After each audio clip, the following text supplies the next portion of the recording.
Hi ವಿದ್ಯಾರ್ಥಿಗಳೇ, ಎಲ್ಲರೂ ಕೂಡ ನನ್ನ ಚಾನಲ್ಗೆ ಸ್ವಾಗತ ಹೇಳ್ತಾ ಇಲ್ಲಿ ನೋಡಿ, ಭಾರತೀಯ ಸಮಾಜದ ನಿರ್ಮಾಣ ಮತ್ತು ಜನಸಂಖ್ಯೆ ಶಾಸ್ತ್ರ ಅಂದ್ರೆ ಸೆಕೆಂಡ್ ದ್ವಿತೀಯ PUC ವಿದ್ಯಾರ್ಥಿಗಳಿಗೆ ಮೋಸ್ಟ್ ಇಂಪಾರ್ಟೆಂಟ್ ಇರುವಂತಹ ಒಂದು ಸಮಾಜ ಶಾಸ್ತ್ರದ ನೋಟ್ಸ್ ಇದು. ಯಾರು ಕೂಡ ನೆಗ್ಲೆಕ್ಟ್ ಮಾಡಬೇಡಿ, ಕೊನೆವರೆಗೂ ನೋಡಿ. ಯಾಕಂದ್ರೆ ನಿಮ್ಮ ಮಿಡ್ ಟರ್ಮ್ ಎಕ್ಸಾಮ್ ಮತ್ತೆ ನಿಮ್ಮ ಬೋರ್ಡ್ ಪರೀಕ್ಷೆಗೆ ತುಂಬಾ ಯೂಸ್ ಆಗುವಂತಹ ಒಂದು ನೋಟ್ಸ್ ಇದು.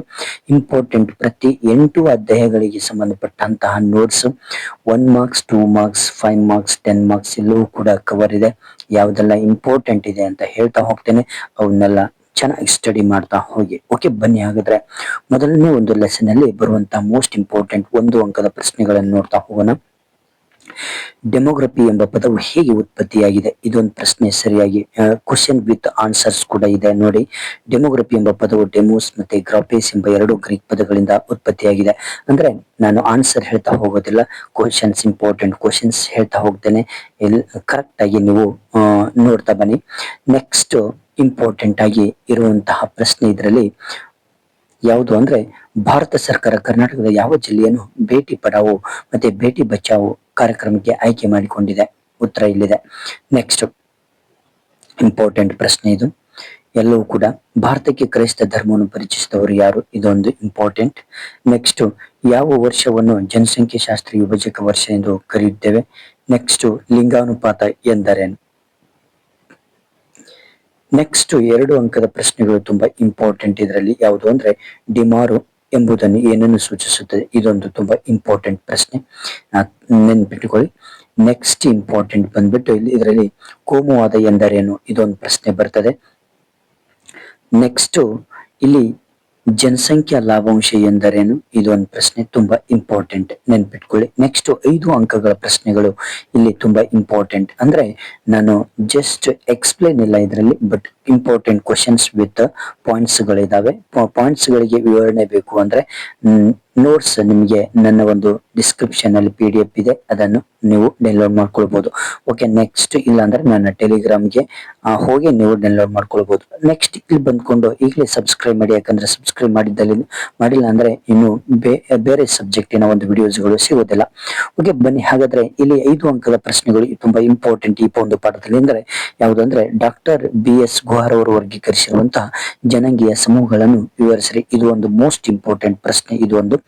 ನೆಕ್ಸ್ಟ್ ಇನ್ನೊಂದು ಇಂಪಾರ್ಟೆಂಟ್ ಪ್ರಶ್ನೆ ಬಂದ್ಬಿಟ್ಟು ಇದು ಯಾವುದು ಅಂದ್ರೆ, ರಾಷ್ಟ್ರೀಯ ಭಾವೈಕ್ಯತೆಯನ್ನು ಬಲಪಡಿಸಲು ಡಾಕ್ಟರ್ ಸಂಪೂರ್ಣಾನಂದ ಸಮಿತಿಯು ನೀಡಿದ ಸಲಹೆಗಳು. ಇದೊಂದು ಪ್ರಶ್ನೆ ತುಂಬಾ ಇಂಪಾರ್ಟೆಂಟ್. ಓಕೆ, ಆನ್ಸರ್ಸ್ ಕೂಡ ಇದಾವೆ, ಪಾಯಿಂಟ್ಸ್ ಗಳು ಇದಾವೆ. ಓಕೆ, ನೆಕ್ಸ್ಟ್ 10 ಅಂಕಗಳಿಗೆ ಪ್ರಶ್ನೆಗಳು ತುಂಬಾ ಇಂಪಾರ್ಟೆಂಟ್ ಪ್ರಶ್ನೆ. ಇದರಲ್ಲಿ ಯಾವುದು ಅಂದ್ರೆ, ವೈವಿಧ್ಯತೆ ಎಂದರೇನು? ಭಾರತದಲ್ಲಿ ವೈವಿಧ್ಯತೆಯ ಲಕ್ಷಣಗಳನ್ನು ವಿವರಿಸಿರಿ. ಇದೊಂದು ಪ್ರಶ್ನೆ ತುಂಬಾ ಇಂಪಾರ್ಟೆಂಟ್. ನೆಕ್ಸ್ಟ್ ಅಧ್ಯಾಯ 2 ಸಾಮಾಜಿಕ ಅಸಮಾನತೆ ಮತ್ತು ಹೊರಗುಳುವಿಕೆ. ಈ ಪ್ರಶ್ನೆಯನ್ನು ಈ ಒಂದು ಪಾಠದಲ್ಲಿ ಇರುವಂತಹ ಮೋಸ್ಟ್ ಇಂಪಾರ್ಟೆಂಟ್ 1 ಮಾರ್ಕ್ಸ್ ಕ್ವಶನ್ಸ್ ನೋಡೋಣ. ಬುಡಕಟ್ಟು ಪಂಚಶೀಲ ಪ್ರತಿಪಾದಕರು ಯಾರು? ಇದೊಂದು ಕೇಳ್ತಾರೆ, ನೆನ್ಪಿಟ್ಕೊಳ್ಳಿ. ನೆಕ್ಸ್ಟ್ ಹರಿಜನ ಎಂಬ ಪದವನ್ನು ಜನಪ್ರಿಯಗೊಳಿಸಿದವರು ಯಾರು? ಆನ್ಸರ್ ಇಲ್ಲೇ ಇದೆ. ಓಕೆ, ನೆಕ್ಸ್ಟ್ ಇನ್ನೊಂದು ಇಂಪಾರ್ಟೆಂಟ್ ಪ್ರಶ್ನೆ ಇದರಲ್ಲಿ ಯಾವುದು ಅಂದ್ರೆ, ಕಾಕಾ ಸಾಹೇಬ್ ಭಾರತ ಸರ್ಕಾರ ನೇಮಿಸಿದ ಹಿಂದುಳಿದ ವರ್ಗಗಳ ಆಯೋಗಗಳಲ್ಲಿ ಒಂದನ್ನು ತಿಳಿಸಿ ಅಂತ. ಇದೊಂದು ಪ್ರಶ್ನೆ ತುಂಬಾ ಇಂಪಾರ್ಟೆಂಟ್ ಇರುತ್ತೆ, ನೆನ್ಪಿಟ್ಕೊಳ್ಳಿ. ನೆಕ್ಸ್ಟ್ ಬಂದ್ಬಿಟ್ಟು ಇಲ್ಲಿ ಕ್ಯಾಸ್ಟ್ ಇನ್ ಇಂಡಿಯಾ ಗ್ರಂಥದ ಲೇಖಕರು ಯಾರು? ಇದೊಂದು ಪ್ರಶ್ನೆ ತುಂಬಾ ಇಂಪಾರ್ಟೆಂಟ್. ಆದಿವಾಸಿಗಳನ್ನು ಗಿರಿಜನ ಎಂದು ಕರೆದವರು ಯಾರು? ಇದೊಂದು ಪ್ರಶ್ನೆ ಇಂಪಾರ್ಟೆಂಟ್ ಇರುತ್ತೆ. ನೆಕ್ಸ್ಟ್ ಬಂದ್ಬಿಟ್ಟು ಇಲ್ಲಿ ಕರ್ನಾಟಕದ ಮೊದಲ ಹಿಂದುಳಿದ ವರ್ಗದ ಆಯೋಗದ ಅಧ್ಯಕ್ಷರು ಯಾರು? ಇದೊಂದು ಪ್ರಶ್ನೆ ತುಂಬಾ ಇಂಪಾರ್ಟೆಂಟ್ ಇರುತ್ತೆ. ನೆಕ್ಸ್ಟ್ ಬಂದ್ಬಿಟ್ಟು ಪಕ್ಕಾಹಾರ ಎಂದರೇನು? ಕಚ್ಚಾಹಾರ ಎಂದರೇನು? ಇದನ್ನು ಕೇಳುವುದಿಲ್ಲ, ನೋ ಪ್ರಾಬ್ಲಮ್. ನೆಕ್ಸ್ಟ್ ಯಾವ ರಾಜ್ಯದಲ್ಲಿ ಹೆಚ್ಚಿನ ಒಂದು ಸಂಖ್ಯೆ ಪರಿಶಿಷ್ಟ ಜಾತಿ ಜನರಿದ್ದಾರೆ ಅಂದ್ರೆ ಉತ್ತರ ಪ್ರದೇಶ. ಇದೊಂದು ತುಂಬಾ ಇಂಪಾರ್ಟೆಂಟ್. ನೆಕ್ಸ್ಟ್ 2 ಅಂಕಗಳ ಪ್ರಶ್ನೆಗಳಿದು. ಇಲ್ಲಿ ಇಂಪಾರ್ಟೆಂಟ್ ಜಾತಿಯ ಒಂದು ವ್ಯಾಖ್ಯಾನವನ್ನು ಇದು ಮಾಡಿ. ಕನ್ನಡದ 2 ಪ್ರಬಲ ಜಾತಿಗಳನ್ನು ಹೆಸರಿಸಿ. ಒಕ್ಕಲಿಗರು ಮತ್ತು ಲಿಂಗಾಯತರು. ಇವು ತುಂಬಾ ಇಂಪಾರ್ಟೆಂಟ್ ಪ್ರಶ್ನೆ ಇದು, ಯಾಕಂದ್ರೆ ಕನ್ಫ್ಯೂಸ್ ಮಾಡ್ಕೊಂಡು ತಪ್ಪು ಬರೆಯುವಂತಹ ಅವಕಾಶ ಇರುತ್ತೆ. ನೆಕ್ಸ್ಟ್ ಬಂದ್ಬಿಟ್ಟು ಇಲ್ಲಿ ಇಂಪಾರ್ಟೆಂಟ್ ಪ್ರಶ್ನೆ ಯಾವುದು ಅಂದ್ರೆ, ಜಾತಿ ವ್ಯವಸ್ಥೆಯ ಬದಲಾವಣೆಗೆ ಕಾರಣವಾದ ಅಂಶಗಳು 2 ಅಂಶಗಳನ್ನು ತಿಳಿಸಿ. ಇದೊಂದು ಪ್ರಶ್ನೆ ಬರುತ್ತೆ. ನೆಕ್ಸ್ಟ್ ಭಾರತೀಯ ಒಂದು ಬುಡಕಟ್ಟು ಪಂಗಡಗಳ ಯಾವ್ದಾದ್ರು 2 ಸಮಸ್ಯೆಗಳನ್ನು ತಿಳಿಸಿ. ಇದೊಂದು ಪ್ರಶ್ನೆ ಬರುತ್ತೆ, ನೆನ್ಪಿಟ್ಕೊಳ್ಳಿ. ಓಕೆನಾ. ನೆಕ್ಸ್ಟ್ ಬಂದ್ಬಿಟ್ಟು ಇಲ್ಲಿ ತುಂಬಾ ಇಂಪಾರ್ಟೆಂಟ್ ಪ್ರಶ್ನೆ ಯಾವುದು ಅಂದ್ರೆ, ಕರ್ನಾಟಕದ ಯಾವ್ದಾದ್ರು ಎರಡು ಪರಿಶಿಷ್ಟ ಪಂಗಡಗಳನ್ನು ತಿಳಿಸಿ, ಇದೊಂದು ಪ್ರಶ್ನೆ ಬರುತ್ತೆ. ಭಾರತದ ಎರಡು ಹಿಂದುಳಿದ ವರ್ಗದ ಆಯೋಗಗಳನ್ನು ತಿಳಿಸಿ, ಇದೊಂದು ಪ್ರಶ್ನೆ ಬರುತ್ತೆ. ನೆಕ್ಸ್ಟ್ ಇಲ್ಲಿ ಇಂಪಾರ್ಟೆಂಟ್ ಯಾವ್ದಂದ್ರೆ ಜಾತಿ ವ್ಯವಸ್ಥೆಯ ಬದಲಾವಣೆ ಕಾರಣವಾದ ಯಾವ್ದಾದ್ರು ಎರಡು ಶಾಸನಗಳನ್ನು ತಿಳಿಸಿ, ಇದೊಂದು ಪ್ರಶ್ನೆ ಬರುತ್ತೆ. ನೆಕ್ಸ್ಟ್ 5 ಅಂಕಗಳ ಪ್ರಶ್ನೆಗಳು ಯಾವುದು ಅಂದ್ರೆ ಇಂಪಾರ್ಟೆಂಟ್. ಬುಡಕಟ್ಟು ಪಂಚಶೀಲ ತತ್ವಗಳನ್ನು ವಿವರಿಸ್ರಿ, ಇದು ತುಂಬಾ ಇಂಪಾರ್ಟೆಂಟ್, ಇದೊಂದು ಬರ್ತದೆ ಈ ಪಾಠದಲ್ಲಿ.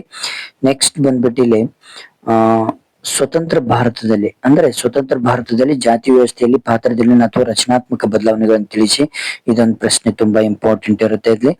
ನೆಕ್ಸ್ಟ್ ಇದೊಂದು ತುಂಬಾ ಇಂಪಾರ್ಟೆಂಟ್. ಪರಿಶಿಷ್ಟ ಪಂಗಡಗಳ ಸಮಸ್ಯೆಗಳನ್ನು ವಿವರಿಸ್ರಿ, 7 ಪಾಯಿಂಟ್ಸ್ ಗಳು ಇದಾವೆ, ಇವುಗಳನ್ನು ಕೂಡ ಚೆನ್ನಾಗಿ ಸ್ಟಡಿ ಮಾಡಿ. ನೆಕ್ಸ್ಟ್ ಇಂಪಾರ್ಟೆಂಟ್ 10 ಅಂಕದ ಪ್ರಶ್ನೆಗಳಲ್ಲಿ ತುಂಬಾ ಇಂಪಾರ್ಟೆಂಟ್ ಅಪ್ಪ ಅಂದ್ರೆ ಇದೊಂದು ಡಾಕ್ಟರ್ ಸಾಂಪ್ರದಾಯಿಕ ಜಾತಿ ವ್ಯವಸ್ಥೆಯಲ್ಲಿನ ಲಕ್ಷಣಗಳನ್ನು ವಿವರಿಸ್ರಿ ಅಂತ ಇರುತ್ತೆ. ಇದು ಬರ್ಲಿಲ್ಲಪ್ಪ ಅಂದ್ರೆ ನೆಕ್ಸ್ಟ್ ಬರೋದು ಯಾವುದು ಅಂದ್ರೆ ಕರ್ನಾಟಕ ರಾಜ್ಯದ ಹಿಂದುಳಿದ ವರ್ಗಗಳ ಆಯೋಗಗಳನ್ನು ವಿವರಿಸ್ರಿ. ಟೋಟಲ್ 5 ಆಯೋಗಗಳಿದಾವೆ. ಮತ್ತೆ ಈ ಶಾಶ್ವತ ಹಿಂದುಳಿದ ಆಯೋಗಗಳು ಮತ್ತೆ 6 ಬರ್ತದೆ, ಅದು ತುಂಬಾ ಇಂಪಾರ್ಟೆಂಟ್, ಇದನ್ನೊಂದು ಓದ್ಕೊಳ್ಳಿ. ನೆಕ್ಸ್ಟ್ ಅಧ್ಯಾಯ 3 ಒಳಗೊಳ್ಳುವಿಕೆ ತಂತ್ರಗಳು. ನೋಡಿ, ಇಲ್ಲಿ ಅಸ್ಪೃಶ್ಯತೆಯನ್ನು ನಿಷೇಧಿಸಿರುವಂತಹ ಸಂವಿಧಾನ ವಿಧಿ ಅಥವಾ ಕೊಲುಮು ಯಾವುದು, ಇದೊಂದು ಕೇಳ್ತಾರೆ. ನೆಕ್ಸ್ಟ್ ಇದೊಂದು ಪ್ರಶ್ನೆ ತುಂಬಾ ಇಂಪಾರ್ಟೆಂಟ್. ನೆಕ್ಸ್ಟ್ ಇನ್ನೊಂದು ಯಾವ್ದಂದ್ರೆ ಕರ್ನಾಟಕದಲ್ಲಿ ಸೋಲಿಗರ ಅಭಿವೃದ್ಧಿಗೆ ಶ್ರಮಿಸುತ್ತಿರುವ ಸಂಘಟನೆ ಯಾವುದು, ಇದೊಂದು ಪ್ರಶ್ನೆ ಬರುತ್ತೆ. ನೆಕ್ಸ್ಟ್ ಗಾಂಧೀಜಿಯವರು ಅಸ್ಪೃಶ್ಯತೆಯನ್ನು ಹೋಗಲಾಡಿಸಲಿಕ್ಕೆ ಪ್ರಾರಂಭಿಸಿದ ಪತ್ರಿಕೆ ಯಾವುದು ಅಂದ್ರೆ ಹರಿಜನ ಪತ್ರಿಕೆ, ಇದೊಂದು. ನೆಕ್ಸ್ಟ್ ಮೂಕ ನಾಯಕ ಒಂದು ಪತ್ರಿಕೆಯನ್ನು ಪ್ರಾರಂಭಿಸಿದವರು ಯಾರು, ಇದೊಂದು ಪ್ರಶ್ನೆ ಬರುತ್ತೆ, ನೆನ್ಪಿಟ್ಕೊಳ್ಳಿ. ನೆಕ್ಸ್ಟ್ ಬಂದ್ಬಿಟ್ಟು ಇಲ್ಲಿ ಬಹಿಷ್ಕೃತ ಹಿತಕಾರಣಿ ಸಭಾ ಎಂಬ ಸಂಘಟನೆ ಸ್ಥಾಪಿಸಿದವರು ಯಾರು, ಇದೊಂದು ಪ್ರಶ್ನೆ. SEWA ವಿಸ್ತರಿಸಿ, ಇದೊಂದು ಪ್ರಶ್ನೆ ತುಂಬಾ ಇಂಪಾರ್ಟೆಂಟ್, ನೆನ್ಪಿಟ್ಕೊಳ್ಳಿ. ಓಕೆ, ನೆಕ್ಸ್ಟ್ ಇನ್ನೊಂದು ಯಾವ್ದಪ್ಪ ಅಂದ್ರೆ ಇದರಲ್ಲಿ ತುಂಬಾ ಸಾರಿ ಕೇಳಿದಾರೆ ಆಲ್ರೆಡಿ ಇದನ್ನು ನೋಡಿ. ನಬಾರ್ಡ್ ಅನ್ನು ವಿಸ್ತರಿಸಿ, national bank of agriculture and rural development, ಇದೊಂದು ಗ್ಯಾರಂಟಿ ಬಂದೇ ಬರ್ತದೆ. ನೆಕ್ಸ್ಟ್ SKDRDP ಅನ್ನು ವಿಸ್ತರಿಸಿ, ಶ್ರೀ ಕ್ಷೇತ್ರ ಧರ್ಮಸ್ಥಳ ಗ್ರಾಮೀಣ ಅಭಿವೃದ್ಧಿ ಯೋಜನೆ, ಇದೊಂದು ಪ್ರಶ್ನೆ ಬಂದೇ ಬರ್ತದೆ, ನೆನ್ಪಿಟ್ಕೊಳ್ಬೇಕು. ನೆಕ್ಸ್ಟ್ ಸ್ತ್ರೀ ಶಕ್ತಿ ಎಂದರೇನು, ಇದೊಂದು ಪ್ರಶ್ನೆ ಬರುತ್ತೆ. ನೆಕ್ಸ್ಟ್ 5 ಅಂಕದ ಪ್ರಶ್ನೆಗಳಿಗೆ ತುಂಬಾ ಇಂಪಾರ್ಟೆಂಟ್ ಪ್ರಶ್ನೆ ಯಾವುದು ಅಂದ್ರೆ ಮಹಿಳಾ ಸಬಲೀಕರಣದ ಕಾರ್ಯತಂತ್ರಗಳನ್ನು ವಿವರಿಸ್ರಿ, ಇದೊಂದು ಪ್ರಶ್ನೆ ಬರಬಹುದು. ನೆಕ್ಸ್ಟ್ 10 ಅಂಕದ ಪ್ರಶ್ನೆಗಳು ತುಂಬಾ ಇಂಪಾರ್ಟೆಂಟ್ ಯಾವುದು ಅಂದ್ರೆ ಪರಿಶಿಷ್ಟರ ಒಂದು ಉನ್ನತಿಗಾಗಿ ರಚಿಸಲಾದಂತಹ ಸಂವಿಧಾನಾತ್ಮಕ ಕ್ರಮವನ್ನು ವಿವರಿಸ್ರಿ, ಇದೊಂದು ಪ್ರಶ್ನೆ ಬಂದೇ ಬರ್ತದೆ. ಅಧ್ಯಾಯ 4 ಅಲ್ಲಿ ನೋಡೋಣ, ಭಾರತ ಕುಟುಂಬ ವ್ಯವಸ್ಥೆ. ಇದು 1 ಅಂಕದ ಪ್ರಶ್ನೆಗಳನ್ನು ನೋಡೋದಾದ್ರೆ ಇಲ್ಲಿ ಇಂಪಾರ್ಟೆಂಟ್ ಅವಿಭಕ್ತ ಕುಟುಂಬದ ಯಜಮಾನ ಯಾರು, ಇದು ಒಂದು ಪ್ರಶ್ನೆ ಬರುತ್ತೆ. ನೆಕ್ಸ್ಟ್ ಭಾರತದ ಅವಿಭಕ್ತ ಕುಟುಂಬವನ್ನು ಮಹಾಮನೆ ಎಂದು ಕರೆದವರು ಯಾರು, ಇದೊಂದು ಪ್ರಶ್ನೆ ಬಂದೇ ಬರ್ತದೆ. ನೆಕ್ಸ್ಟ್ ಇನ್ನೊಂದು ಪ್ರಶ್ನೆ ಯಾವುದು ಅಂದ್ರೆ marriage and family in India ಎಂಬ ಗ್ರಂಥ ಬರೆದವರು ಯಾರು, ಇದೊಂದು ಪ್ರಶ್ನೆ ಬಂದೇ ಬರ್ತದೆ. ಓಕೆ, ನೆಕ್ಸ್ಟ್ ಬಂದ್ಬಿಟ್ಟು ಇಲ್ಲಿ ಅವಿಭಕ್ತ ಕುಟುಂಬದ 2 ಪ್ರಕಾರಗಳನ್ನು ತಿಳಿಸಿ, ಇದೊಂದು ಪ್ರಶ್ನೆ ಬರುತ್ತೆ. ನೆಕ್ಸ್ಟ್ 2 ಅಂಕದ ಪ್ರಶ್ನೆಗಳು ಅವಿಭಕ್ತ ಕುಟುಂಬವನ್ನು ವ್ಯಾಖ್ಯಾನಿಸಿ, ಇದೊಂದು ಪ್ರಶ್ನೆ. ಅವಿಭಕ್ತ ಕುಟುಂಬದ 2 ಲಕ್ಷಣಗಳನ್ನು ವಿವರಿಸ್ರಿ, ಇವು ಎಲ್ಲವೂ ಕೂಡ ತುಂಬಾ ಇಂಪಾರ್ಟೆಂಟ್ ಪ್ರಶ್ನೆಗಳು, ನೆನ್ಪಿಟ್ಕೊಳ್ಳಿ. 5 ಅಂಕದ ಪ್ರಶ್ನೆಗಳು ಇವು. ಅವಿಭಕ್ತ ಕುಟುಂಬದ ಗುಣಲಕ್ಷಣಗಳನ್ನು, ಇದು ತುಂಬಾ ಇಂಪಾರ್ಟೆಂಟ್, ನೆನ್ಪಿಟ್ಕೊಳ್ಳಿ. ನೆಕ್ಸ್ಟ್ ಅವಿಭಕ್ತ ಕುಟುಂಬದ ಅನಾನುಕೂಲಗಳು ಕೇಳಬಹುದು, ಪ್ರಯೋಜನಗಳನ್ನು ಕೇಳಬಹುದು, ನೆನ್ಪಿಟ್ಕೊಳ್ಬೇಕು. ನೆಕ್ಸ್ಟ್ ಅವುಗಳನ್ನು ಓದ್ಕೊಳ್ಳಿ. ಇಲ್ಲಂ ಬಗ್ಗೆ ಟಿಪ್ಪಣಿ ಬರೆಯಿರಿ, ಮತ್ತೆ ಇಲ್ಲಂ ಬಗ್ಗೆನು ಕೇಳಬಹುದು ನಿಮ್ಗೆ. ನೆಕ್ಸ್ಟ್ 10 ಅಂಕದ ಪ್ರಶ್ನೆಗಳಲ್ಲಿ ತುಂಬಾ ಇಂಪಾರ್ಟೆಂಟ್ ಯಾವುದು ಅಂದ್ರೆ ಕೇಳಿದ್ರೆ ನಿಮ್ಗೆ ಅವಿಭಕ್ತ ಕುಟುಂಬದ ಒಂದು ಪರಿವರ್ತನೆಗಳನ್ನು ವಿವರಿಸ್ರಿ ಅಂತ ನಿಮ್ಗೆ ಈ ಪ್ರಶ್ನೆ ಬರಬಹುದು, ನೆನ್ಪಿಟ್ಕೊಳ್ಳಿ. ತುಂಬಾ ಇಂಪಾರ್ಟೆಂಟ್ ಪ್ರಶ್ನೆ ಇದು. ಓಕೆನಾ, ಇವು ಪಾಯಿಂಟ್ಸ್ ಗಳು ಅಷ್ಟೇ ಇರೋದು, ನೀವು ಕಡ್ಡಾಯವಾಗಿ ಪಾಯಿಂಟ್ಸ್ ಗಳನ್ನು ಎಕ್ಸ್ಪ್ಲೇನ್ ಮಾಡ್ಲೇಬೇಕಾಗುತ್ತೆ. ನೆಕ್ಸ್ಟ್ ಅಧ್ಯಾಯ 5ರಲ್ಲಿ ಭಾರತೀಯ ಗ್ರಾಮಗಳ ಬದಲಾವಣೆ, ಅಭಿವೃದ್ಧಿ ಮತ್ತು ನಗರೀಕರಣ. ನೋಡಿ, 1 ಅಂಕದ ಪ್ರಶ್ನೆಗಳು ಯಾವುದು ತುಂಬಾ ಇಂಪಾರ್ಟೆಂಟ್ ಅಂದ್ರೆ ಗ್ರಾಮ ಸಮುದಾಯದ ಒಂದು ಲಕ್ಷಣವನ್ನು ತಿಳಿಸಿ, ಇದು ತೊಂದರೆ ಇಲ್ಲ. ನೆಕ್ಸ್ಟ್ ಇಲ್ಲಿ ಬರುತ್ತೆ ಭಾರತದ ಹಸಿರು ಕ್ರಾಂತಿ ಪಿತಾಮಹ ಎಂದು ಯಾರನ್ನು ಕರೀತಾರೆ, ಇದು ತುಂಬಾ ಇಂಪಾರ್ಟೆಂಟ್. ಭಾರತೀಯ ಗ್ರಾಮಗಳನ್ನು ಪುಟ್ಟ ಗಣರಾಜ್ಯಗಳು ಎಂದವರು ಯಾರು, ಇದೊಂದು. Next rural sociology in India ಗ್ರಂಥದ ಸಂಪಾದಕರು. ಈ 3 ಪ್ರಶ್ನೆಗಳು ತುಂಬಾ ಇಂಪಾರ್ಟೆಂಟ್ ಇರ್ತದೆ. ನೆಕ್ಸ್ಟ್ IRDP ಅನ್ನು ವಿಸ್ತರಿಸಿದೊಂದು ಕೇಳ್ತಾರೆ. ನೆಕ್ಸ್ಟ್ ರೈತರ ಆತ್ಮಹತ್ಯೆಗೆ 2 ಕಾರಣಗಳನ್ನು ತಿಳಿಸಿ, ಇದೊಂದು ಪ್ರಶ್ನೆ ತುಂಬಾ ಇಂಪಾರ್ಟೆಂಟ್. ನೆಕ್ಸ್ಟ್ ಇನ್ನೊಂದು ಇಂಪಾರ್ಟೆಂಟ್ ಯಾವುದು ಅಂದ್ರೆ ಹಸಿರು ಕ್ರಾಂತಿಯನ್ನು ಯಾವ ಯೋಜನೆ ಅಡಿಯಲ್ಲಿ ಅನುಷ್ಠಾನಗೊಳಿಸಲಾಯಿತು, ಇದೊಂದು ಪ್ರಶ್ನೆ ತುಂಬಾ ಇಂಪಾರ್ಟೆಂಟ್. 2 ಅಂಕದ ಪ್ರಶ್ನೆಗಳು ತುಂಬಾ ಇಂಪಾರ್ಟೆಂಟ್. ಎಲ್ಲಿದೆ ಅಂದ್ರೆ ಇಲ್ಲಿ ತುಂಬಾ ಇಂಪಾರ್ಟೆಂಟ್ ಅಂದ್ರೆ ಕೃಷಿ ವಿಷಯಗಳನ್ನು ಅಭ್ಯಸಿಸಲು ಕರ್ನಾಟಕ ಸರ್ಕಾರ ರಚಿಸಿದ 2 ಸಮಿತಿಗಳನ್ನು ತಿಳಿಸಿ, ಇದೊಂದು ಪ್ರಶ್ನೆ ಬಂದೇ ಬರ್ತದೆ.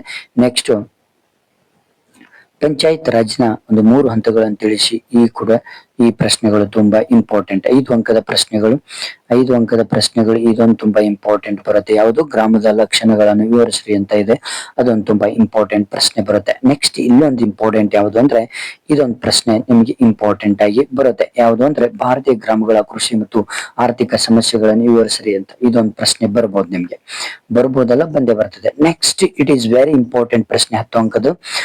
ಭಾರತೀಯ ಗ್ರಾಮಗಳ ಸಮಸ್ಯೆಗಳನ್ನು ವಿವರಿಸ್ರಿ, ಇದೊಂದು ಪ್ರಶ್ನೆ ಬಂದೇ ಬರ್ತದೆ. ಓಕೆನಾ. ನೆಕ್ಸ್ಟ್ ರೈತರ ಆತ್ಮಹತ್ಯೆಗಳನ್ನು ತಡೆಗಟ್ಟಲು ಸರ್ಕಾರ ಕೈಗೊಂಡಿರುವ ಕ್ರಮಗಳನ್ನು ವಿವರಿಸಿ, ಇದೊಂದು ತುಂಬಾ ಇಂಪಾರ್ಟೆಂಟ್. ನೆಕ್ಸ್ಟ್ ಅಧ್ಯಾಯ ಸಾಮಾಜಿಕ ಚಳವಳಿ, ಅಧ್ಯಾಯ 7. ಈ ಒಂದು ಪಾಠದಲ್ಲಿ ತುಂಬಾ ಇಂಪಾರ್ಟೆಂಟ್ ಯಾವುದು ಅಂದ್ರೆ ಸತ್ಯಶೋಧಕ ಸಮಾಜವನ್ನು ಸ್ಥಾಪಿಸಿದವರು ಯಾರು, ಇದೊಂದು ಬರ್ತದೆ ನಿಮಗೆ. ನೆಕ್ಸ್ಟ್ ಕರ್ನಾಟಕ ರಾಜ್ಯ ರೈತ ಸಂಘ ಯಾವುದು ಅಂತ ಕೇಳ್ತಾರೆ, ಇದೊಂದು ಬರುತ್ತೆ. ನೆಕ್ಸ್ಟ್ ಸ್ವಗೌರವ ಅಂದ್ರೆ ಸ್ವಗೌರವ ಚಳವಳಿಯನ್ನು ಆರಂಭಿಸಿದವರು ಯಾರು, ಇದೊಂದು ಪ್ರಶ್ನೆ ನಿಮಗೆ ಬಂದೇ ಬರ್ತದೆ. ಓಕೆನಾ.